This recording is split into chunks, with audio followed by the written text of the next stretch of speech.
Most of us grow the same 5 herbs: basil, parsley, rosemary, thyme, maybe mint. But the herbs that quietly kept families going through long winters, bad harvests, and tight budgets, those mostly vanished from our backyards. Today, I want to walk you through 20 old-fashioned healing herbs you can tuck into a small, survival-style garden, even if all you have is one raised bed, a narrow side yard, or a strip along the chicken run. One of them was once valued almost like currency in medieval trade.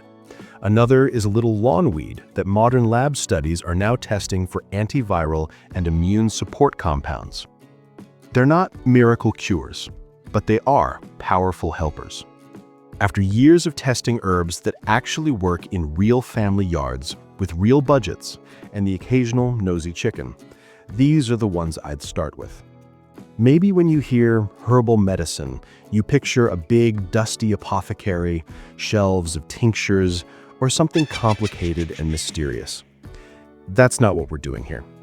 We're talking about simple, sturdy plants that come back year after year, flavor the food already in your kitchen, and offer gentle support for everyday complaints, all from a little patch of ground you can see from your back step. When I say survival garden, I don't mean bunkers or panic. I mean this: if prices jump, if storms knock the power out for a few days, if the pharmacy closes early, your family still has something fresh, fragrant, and useful right outside the door. Some of these herbs love full sun. Some actually prefer that awkward shady corner where nothing else wants to grow. A few of them can even work outside the chicken run fence, where the hens can nibble the tips that poke through. And because this is family yard kitchen, we're always thinking in loops: garden, coop, kitchen, and back again. The goal is small, realistic habits that make your yard a little more alive and your home a little more steady. Before we dive in, I need to say this very clearly. Nothing in this video is medical advice. Herbs can interact with medications. They can be unsafe in pregnancy, for children, and for people with heart, liver, kidney, or bleeding conditions. Think of these plants as gentle helpers and flavor boosters you can explore alongside proper medical care, not instead of it. If you want to use herbs for serious health issues, always talk with your doctor or pharmacist first. I'll also tell you for each strong plant, whether it's for external use only or needs special care around pregnancy, pets, and kids. With that said, let's look at what we lost when our herb gardens shrank to a few supermarket jars. Once upon a time, almost every cottage or farmhouse had a strip of strong herbs right by the door. You'd see big, leafy plants to flavor stews, fragrant shrubs stuffed into mattresses and closets to keep bugs away, and gentle teas for coughs, upset stomachs, and frayed nerves. Somewhere along the way, that knowledge shrank into a few dried herbs in glass bottles, and a belief that all real healing lives in a pharmacy, not a garden. Here's what that cost us. We lost perennial herbs that come back every year with almost no work. We lost multitaskers that handle flavor, fragrance, pests, and gentle wellness support all at once. We lost plants that fit tiny spaces, shady corners, fence lines, under fruit trees, or around a chicken run. And as food and medicine have become more industrial, many families ended up more dependent and less resilient than they need to be. This isn't about rejecting modern medicine. It's about quietly rebuilding some of the old self-reliance, plant by plant, cup of tea by cup of tea. If this slower, old-fashioned way of gardening and cooking already feels like home to you, you might consider subscribing so you don't miss the next videos in this herb and chicken series. Now, let's meet the first 5 herbs, old cottage multitaskers, that smell wonderful, are tough as nails, and can gently support your digestion and breathing. Let's start with a quiet classic, costmary. In old homes, people used to press its long, fragrant leaves between the pages of their family Bibles as bookmarks. If you opened an old book and caught a whiff of minty, lemony, balsam scent, that was likely costmary. Traditionally, costmary leaves were used as a mild tea after heavy meals or on days when you just felt off. Today, I like to keep it in the comfort and fragrance lane. A leaf or two in iced tea on a hot day, a few dried leaves in a sachet to scent drawers and keep moths away, or simply brushing past it by the path to release that clean, uplifting smell. How to grow it? Lazy gardener version. Plant costmary once, give it a little water while it settles in, and it will form a clump that returns year after year. Keep harvesting the leaves lightly through the season, and it will keep giving. Think of costmary as the kind friend that waits quietly by the back door, always ready with a pleasant cup of tea. Next is true hyssop, Hyssopus officinalis, a small shrub covered in blue, pink, or white flower spikes that bees absolutely adore. For centuries, people turned to hyssop as part of their toolkit for coughs and stuffy chests. In our home gardens, that often looks like a simple tea or steam, a few sprigs in hot water, breathing in the vapors, or sipping slowly on a chilly evening. Modern lab work has found antimicrobial and antioxidant compounds in hyssop, which may help explain why traditional herbalists valued it so highly. But again, we frame it as support, something that might make winter a little easier, never as a treatment for serious disease. How to grow it? Lazy gardener version. Hyssop thrives in the difficult, rocky spots where fussier plants sulk. Plant it along a path or near your brassica bed. Its scent can help deter cabbage pests. And cut a handful of stalks at a time for tea, while leaving plenty for the bees. Already we have two herbs that make winter smell better and may help you breathe a little easier. Herb number 3 is rue, a plant with soft blue-green foliage and small yellow flowers that look almost too pretty to be practical. But rue has a strong, bitter scent that many insects and even neighborhood cats do not enjoy. That made it a classic boundary plant, near roses, along paths, or beside the vegetable garden. Historically, people used rue for eye strain and circulation, and modern studies show it has some interesting compounds. But this is very important. Rue is a powerful plant. Its sap can make your skin extremely sensitive to sunlight. If you get the juice on your hands and then go out in bright sun, you can end up with painful blisters. It's also considered unsafe in pregnancy and not something to experiment with internally at home. So, for modern family yards, we treat rue as an ornamental insect repellent, not a home remedy. How to grow it? Lazy gardener version. Wear gloves when you prune or plant it, wash your hands afterward, and keep it out of reach of children, pets, and curious chickens. Think of rue as the bodyguard of the garden. Beautiful, effective, but someone you treat with respect and a bit of distance. Number 4 is southern wood, sometimes called lad's love or old man. It's a relative of wormwood, but instead of bitter absinthe associations, southern wood brings one of the most pleasant scents in the herb world. Brush past its feathery gray-green foliage, and you get a cloud of lemon, pine, and something softly sweet. In earlier centuries, it was tucked into clothing chests to repel moths, used as a gentle digestive herb, and even rubbed on the scalp in the hope of encouraging hair growth, a charming bit of folklore more than proven fact. How to grow it? Plant southern wood where you walk often, by the gate, along a path, or near the patio. Once a year, give it a haircut. You can bundle and dry the cuttings to stuff into drawers or hanging closets as a natural herb sachet. It's like having a living air freshener that doubles as a useful, low-maintenance shrub. Herb number 5 is big, bold elecampane, a tall plant with huge leaves and sunny yellow flowers that look like slim, frilly sunflowers. For generations, elecampane root has been part of the traditional toolbox for deep, stubborn coughs. People made syrups, lozenges, and candies from its aromatic, slightly camphor-like roots.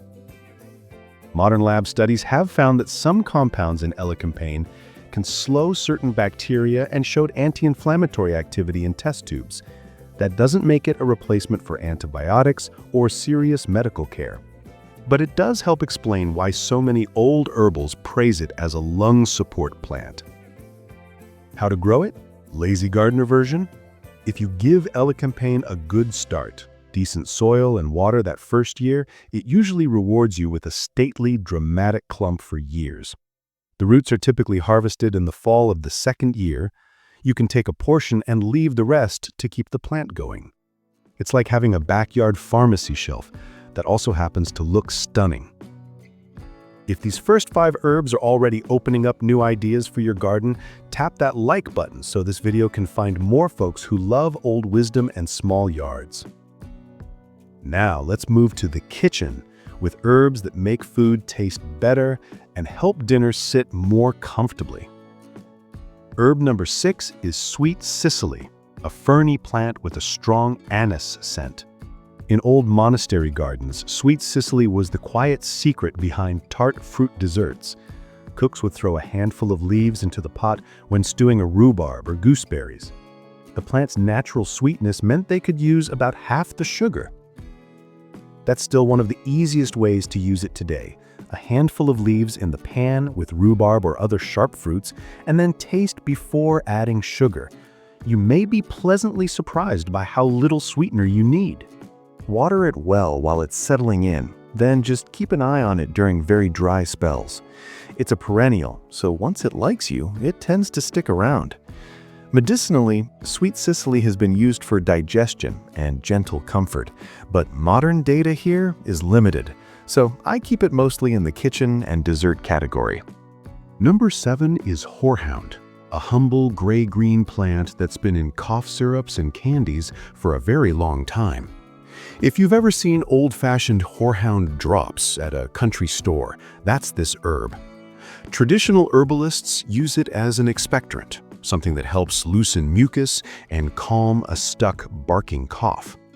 Modern reviews still list horehound as a classic cough herb, but most of the research is from test tubes, animals, and a lot of human experience, rather than huge clinical trials. How to grow it? Once established, horehound is almost indestructible.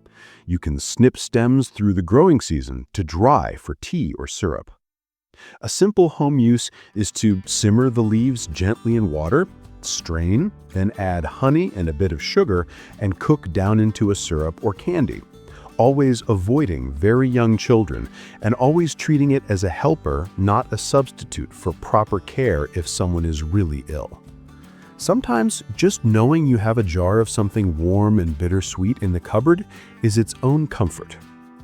Herb 8 is tansy, with its bright yellow button flowers and ferny leaves. In old kitchens and barns, bunches of tansy hung from beams and doorways to keep flies and other insects away. Today, its strong scent still makes it an excellent as a natural pest repellent plant. You can plant tansy along a back fence, near the compost pile, or by doors where flies bother you. Dried bunches in outbuildings can help deter flies and some other insects. But here's the crucial part. Tansy is for external use only. Do not eat tansy. Do not brew tea from it. Its essential oils, especially in concentrated form, can be toxic to the nervous system and dangerous in pregnancy. Modern herbal guidelines are very clear about that. So, we use tansy the way our ancestors mostly did, as a living bug bouncer, not a home remedy to ingest. Because it spreads, give tansy its own corner where it can't invade delicate beds. And keep it outside the chicken run. We don't want hens nibbling a plant this strong. It's wild to think that one plant by the door once did the job of screens and bug spray. Number 9 is woad, the famous blue dye plant of medieval Europe. In its first year, woad forms a rosette of blue-green leaves. In the second year, it sends up tall stalks with yellow flowers, and those leaves can be processed into a rich blue dye. Traditional herbalism systems also used woad as part of their toolkit for infections and inflammation, and modern lab work has found some antibacterial and anti-inflammatory compounds in the plant. But this is one of those herbs where internal use is advanced work. The dose and preparation matter a lot, and it's not something to experiment with on your own body. For the home garden, I recommend thinking of woad as a piece of living history, a dye plant if you enjoy natural crafts, and a pretty biennial accent. How to grow it? Again, like tansy and rue, keep woad and its strong compounds well away from the coop and vegetable patch in their own ornamental corner. Herb 10 is blessed thistle, a prickly little plant with a big personality. Historically, it was famous as a bitter digestive herb, something you'd take before or after meals to wake up the stomach and liver. Some traditions also used it for nursing mothers, though modern human data is limited, so we treat that more as history than a guarantee. If you've ever tasted proper bitter herbs, you know the deal. They're not cozy or sweet, they taste like medicine. But that bitterness is part of what helps nudge digestion along. How to grow it? Lazy gardener version? Wear gloves when handling it. Those spines mean business. You can harvest the aerial parts before it flowers if you plan to dry some for a small amount of tea. As with all strong bitters, this is something to approach gently, especially if you have gallbladder issues, and not something to use in pregnancy without professional guidance. So far, are you more excited about herbs for flavor, gentle healing support, or pest control? Let me know in the comments, are you team flavor, team healing, or team I'm growing everything? And now let's look at herbs that calm the nerves, love shady corners, and connect us straight back to ancient hillsides and monastery walls. Number 11 is betony, a modest plant that once inspired the saying, "Sell your coat and buy betony." That tells you how valuable people thought it was. Traditional herbalists use betony as a gentle nervine, a calming herb for tension headaches, stress, and general tightness around the shoulders and neck. It doesn't act like a sedative, it's more like a friend who helps you unclench your jaw and breathe a bit deeper. Plant betony where you can enjoy its spikes of purple-pink flowers and the bees they attract. A mild tea from the leaves, used occasionally, can be a lovely evening ritual after a long day. If headaches are new, severe, or come with other worrying symptoms, always talk to a healthcare provider. Think of betony as support, not a fix-all. Herb 12 is lungwort, named for its spotted leaves that reminded medieval healers of diseased lungs. By accident, their doctrine of signatures landed on a plant that actually can be quite comforting for irritated lungs and throats. Lungwort leaves contain soothing mucilage, a slippery, calming substance, and mild tannins. Traditionally, people brewed lungwort as a gentle tea for coughs and chest tightness, especially when something stronger felt like too much. How to grow it? Lungwort is perfect under fruit trees, along a shaded fence, or by the north side of the house. In early spring, it throws up charming flowers that open pink and change to blue, lovely for early pollinators. Again, we use it as a gentle, regular comforter, not a treatment for serious lung disease. But for those in-between days when your chest is irritated and you just want a soft, soothing cup, lungwort can be a beautiful ally. Lucky 13 is dittany of Crete, a small oregano relative that grows wild on rocky cliffs in Crete. Ancient writers told stories of wild goats seeking it out to heal wounds, and healers risk their lives climbing sheer rock faces to harvest it. The leaves are woolly and gray, the flowers are soft pink, and the scent is warm and complex, like oregano with a bit of magic mixed in. Modern lab studies find antioxidant and antimicrobial traits in dittany, but for most of us, the joy of this herb is heritage and fragrance. How to grow it? If you can keep it going in a pot by a sunny doorway, you're participating in a tradition that goes back thousands of years. A few leaves can flavor a pot of soup or stew. Even if you never use it medicinally, just learning to grow it is an accomplishment. Number 14 isn't a leafy garden herb at all, but a spice. Grains of paradise. These are the seeds of a tropical ginger relative. They taste like black pepper, cardamom, and ginger had a conversation. Warm, a bit citrusy, with gentle heat. In medieval Europe, grains of paradise were so prized that in some trade records, they were valued almost like currency. Before black pepper became cheap and common, cooks used spices like grains of paradise, long pepper, and others to bring depth to their food. Most of you won't grow this plant unless you live in a warm tropical climate, but you can buy the seeds and keep a small jar in your kitchen. Try grinding a few with salt and garlic, then rubbing that into roast vegetables or chicken. You'll taste a piece of lost history. Not all herbs are for the kitchen, though. Some guard the doorstep. Herb 15 is pennyroyal, a low-growing mint with a strong, penetrating smell. For centuries, people spread pennyroyal on cottage floors, wove it into rugs, and hung bunches near sleeping areas to keep fleas and biting insects away. Crushed leaves rubbed on clothing or boots help repel mosquitoes and other bugs. But this plant comes with one of the strongest safety warnings in the whole list. The concentrated oil of pennyroyal and even strong teas have caused fatal liver damage and pregnancy loss. Modern safety guidelines say, never drink pennyroyal tea, never take pennyroyal oil internally, and keep the plant away from pregnant people and small children. So how do we use it?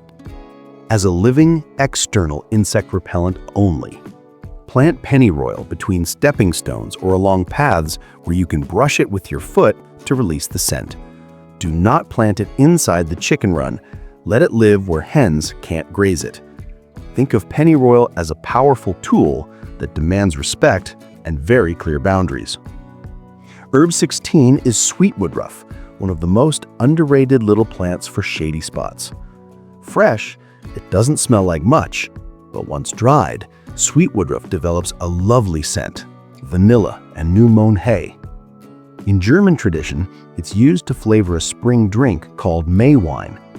Dried, it makes beautiful drawer sachets, pillow stuffings, and gentle calming teas. It also happens to be one of the best ground covers for dry shade. How to grow it? Lazy gardener version? Plant a few starts under a tree or along a shady wall, water during the first season, and then mostly just enjoy. Mow or trim it once or twice a year if it wanders too far. Because sweet woodruff contains natural coumarins, people on blood-thinning medications should avoid heavy internal use. A little here and there for most people is fine, but not daily jars of strong tea. It's a lovely example of an herb that's useful, beautiful, and genuinely easy. Herb 17 is lovage, and this one belongs in far more backyards. Lovage tastes like supercharged celery, deep, savory, and bright. One plant can flavor soups, stocks, and roast chicken all season. In old monastery gardens, lovage was a staple, used in broths for the sick, in stews, and even in simple herbal tonics. How to grow it? Give lovage a spot in the back of a bed. It will send up long, hollow stems and umbrella-like flower heads that draw beneficial insects. In the kitchen, you can toss a few leaves into a stock pot, lay stems under a roasting chicken, or use the seeds like celery seed in spice mixes. If you keep hens, once or twice a week, you can chop a small handful of lovage leaves and mix them into veggie scraps as a little herbal treat. Never instead of their balanced feed, just a bonus. At this point, you have a mental map of sunny, shady, and back fence herbs. Let's finish with 3 that belong in every family first aid kit and front lawn. Herb 18 is motherwort, and the name tells you a lot. For centuries, both European and Chinese herbal traditions have used motherwort for women's health and anxiety-related heart flutters, the racing heart that comes from stress, not from structural heart disease. The taste is extremely bitter. This is not a cozy bedtime tea. It's a deep, serious herb. Many people use small amounts of motherwort tea or tincture under guidance to help soften anxious edges and calm those nervous heart palpitations when serious causes have been ruled out. Once motherwort likes your yard, it tends to stay. Planted where its height and slightly wild look will fit, along a fence, near the back of a bed. Because it can influence both the heart and the uterus, it is not something to experiment with in pregnancy or for heart disease without professional guidance. Think of motherwort as the wise grandmother of herbs, wonderful when respected, not to be taken lightly. Herb 19 is agrimony, a plant that has quietly worked behind the scenes in herbal medicine for a long time. It sends up tall spikes of little yellow flowers, and its leaves and stems are rich in tannins, compounds that gently tighten and tone tissues. European herbal authorities still recognize agrimony tea for mild diarrhea, scratchy throat as a gargle, and minor skin irritation as a wash. How to grow it? Lazy gardener version? A simple practical use looks like this. Boil water, pour it over about a teaspoon of dried agrimony leaves in a mug, cover, and let it steep. Once it's cooled to a comfortable temperature, you can sip it slowly for mild tummy upset or use it as a gargle when your throat feels raw. For small scrapes, a cooled, clean cloth dipped in the tea can make a gentle skin wash. If symptoms are severe, persistent, or worrying, agrimony is something you use alongside a doctor visit, not instead of one. It's the dependable friend who quietly helps with everyday messes. Herb 20 is self-heal, also known as heal-all Prunella vulgaris. This is not some rare exotic plant. In many places, it's already in your lawn, your pathways, or the edges of your beds. Low, creeping stems with little purple flower spikes. Most people mow it down without a second thought. Traditional medicine all over the world, Europe, Asia, North America, noticed the same thing. Self-heal seemed to support wound healing, soothe inflammation, and help the body bounce back. Modern lab studies have found antiviral, antibacterial, and anti-inflammatory compounds in this plant. Some experiments even show water extracts interfering with certain viruses in test tubes. Does that make it a cure for serious infections? No, we're not there. But it does help explain why so many cultures respected this quiet little lawn weed. The truth is, you often don't need to grow it. You just need to stop mowing it in one small patch. Choose a square of lawn where you see self-heal. Let it flower there. Mow around it once or set the blade a bit higher over that spot. You've just created an herbal lawn square. Bee-friendly, pretty, and potentially useful for mild teas and poultices. A few blossoms and leaves can go into a gentle tea you sip for everyday immune support. Crushed fresh in a clean cloth, they can make a simple poultice for minor scrapes and bumps. And you didn't need to buy a plant at all. This idea, working with the weeds you don't mow, is so powerful that we'll come back to it in future videos. 20 forgotten herbs that can turn an ordinary yard into a slow, steady helper for your kitchen, your family, and even your flock. You don't need acres, you don't need a greenhouse, you don't need to become an herbalist overnight. You just need a few small routines.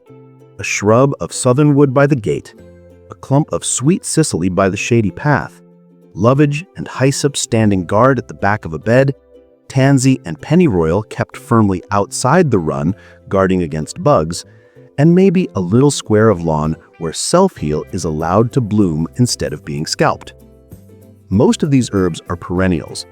Plant them once, water them that first summer, and then let them become part of the background hum of your life, like the sound of the hens or the creak of the back gate. This isn't about rejecting modern medicine or imagining disaster around every corner. It's about noticing the quiet gifts under your feet and rebuilding the simple habits our grandparents took for granted. Here's my challenge to you. Pick just 3 herbs from this list. 1 for flavor in the kitchen, 1 for gentle comfort, maybe for coughs, digestion, or nerves. And if you keep hens, 1 safe herb to plant outside the run where they can nibble what grows through the wire. Look them up, order a small packet of seed or a plant, tuck them into the yard, and start learning them by heart.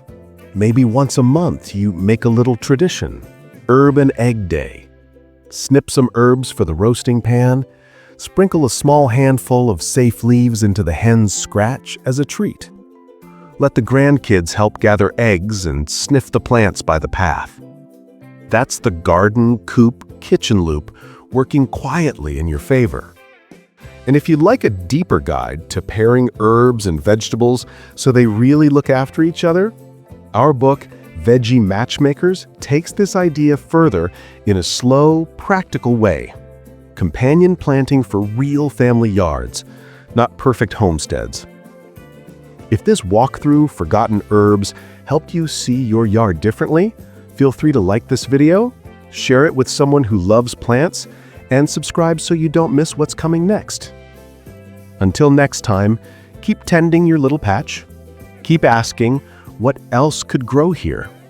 And remember, some of the most powerful helpers in your home are green, quiet, and waiting just outside the back door.